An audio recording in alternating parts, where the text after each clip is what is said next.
мен баягы айылдан бала кезимде көрүп жүргөндө жаңы контролер ушуларды көрүп эле ушу электрик болсо ушундай болот экен деп эле кыялданып койчумун. Анан көрсө энергетик тармагы да ичинен көп эмелерге, специалисттерге бөлүнөт экен да, метрологдор, линейщиктер, связь, диспетчер, ушинтип анан келип эле ушинтип бияка келип бул тармакка кирип иштеп баштагандайын анан түшүнүп калдым.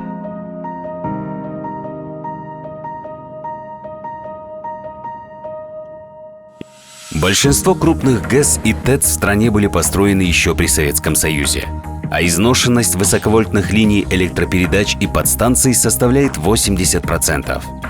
Сегодня мы поддерживаем их электрооборудование в рабочем состоянии и зависим от объема воды в Токтагульском водохранилище.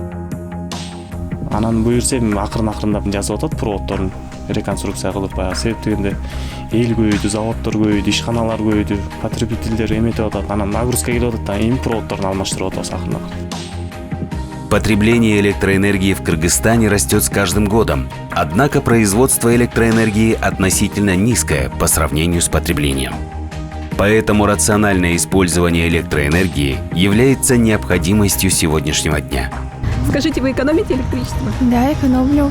Получается, до этого мы проходили тренинг касательно экологии, и нам рассказывали то, что для того, чтобы внести хоть какой-то вклад, нужно иногда экономить вот электричество тоже. Ооба. Үнемдейм. Ар дайым эле үнемдейбиз. Биз чоң апабыздын колубузда өскөнбүз, ошон үчүн үнемдейбиз баарын. Ооба. Үнемдейбиз. Надо что-то сделать, я включаю. И потом выключаю. Нет. Албетте үнемдейбиз. Да, экономлю. Когда дома один, я включаю телевизор, там часа на 4 просто, чтобы шумел. Да, экономим. Я выключаю свет за всеми. Үнемдейм балам.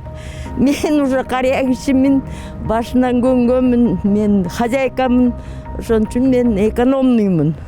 Способы экономии ресурсов просты и доступны всем. Выключайте свет, когда им не пользуетесь.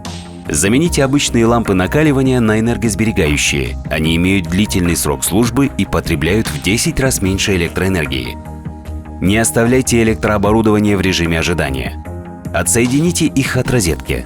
Используйте бытовые приборы класса А, А+, А++. Они самые экономичные и современные с точки зрения энергосбережения. Не включайте несколько электроприборов одновременно. Используйте альтернативные источники отопления. Негизи электр энергияны үнөмдөө бул дүйнөлүк тенденция болуп саналат. Ошондой эле ал ресурстарды туура пайдалануу мамлекетибиздин гана эмес, бүтүндөй коомчулуктун, жеке бизнестердин негизги талабына айланышы керек. Ошондой эле электр энергияны үнөмдүү колдонгонубуз мамлекетибиз үчүн чоң салым кошконубуз. Берегите электроэнергию.